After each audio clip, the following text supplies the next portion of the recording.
So, this is the fastest front drive hatch around the Nürburgring. No, wrong Golf GTI. You're understandably thinking of the visually identical Golf GTI Clubsport S, which has 306 bishop and the Nürburgring champion of the world belt around its waist. Golf GTIs have got quite confusing lately. Right, what S is then?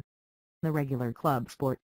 Since we last drove it at the Portimao circuit in Portugal, VW has tacked Edition 40 onto its name, signifying 4 decades of golf wearing those 3 hallowed letters. The MK4, MK5 and MK6 all got respective 25th, 30th and 35th editions, so it's fitting the current MK7 Golf gets to have its birthday cake and eat it, too. Now we get to try it on real roads, in Britain. I know, VW's pictures were taken at a racetrack. Sorry about that. Just imagine less red and white curbing and more potholes. The car looks the same as the Nürburgring busting Clubsport S, indeed. It uses the same functional gills up front for funneling air around the front bumper and out of the wheel arch. There are brake ducts in the honeycomb grille, the split-level rear wing, and wider diffuser, which combine to cleave actual downforce from the atmosphere once you're above 75 mph. VW doesn't quote a quantifiable figure, mind you. Not that it'll help your argument when you're necked for speeding. But officer, I'm actually more stuck to the road than when I was doing 70. What else do I get or not get? Unlike the S, the Clubsport does have back seats, and doesn't have 306 bishop.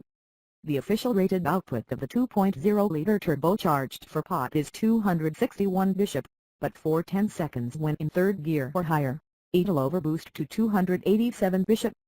On paper, that looks a bit contrived, like VW is overcomplicating matters and shortchanging you when its latest Leon Cupra serves up the full 286 bishop whenever you like.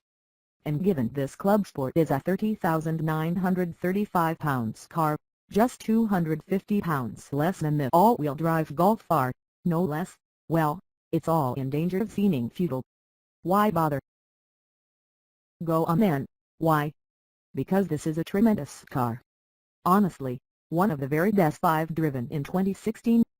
All of the confusing spec nonsense floats out of the window when you give the Clubsport a bit of stick, and discover what this car does is take the very likable, but slightly untaxing, Golf GTI, and ramp up the aggression in every single department, without ruining any of the day-to-day ability. I'd personally like to drive one of these round to the house of every armchair critic I see whining on how boring hot golfs are, and sit them in the bolstered bucket seat of a Clubsport for 20 minutes. That'd do the trick. So it's refined and easy to use. Still sounds boring to me. No, that's its trump card, the daylight between it and say, the Honda Civic Type R. In the wet, or on poor roads, or when you're not quite in the mood, or all three, it's a very habitable, well-damped and extremely smartly finished product. It's not the rocket that you merely put up with on the towns between A and B roads. Is it fast? Yes, it's quick all right, and the overboost function gives a really enjoyable sense of performance ramping up as you accelerate. Our test car had 1,415 pounds of DSG gearbox fitted, which admittedly flatters its urgency slightly, but given how sweet the manual in a regular GTI is, you can't put a Clubsport's appetite for pace purely down to a Cadillac shifter.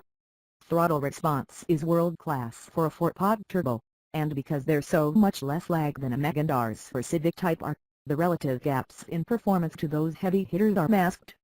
It's also got bags of traction. No point in putting more than 260 bishop through the front tires if they can't handle it.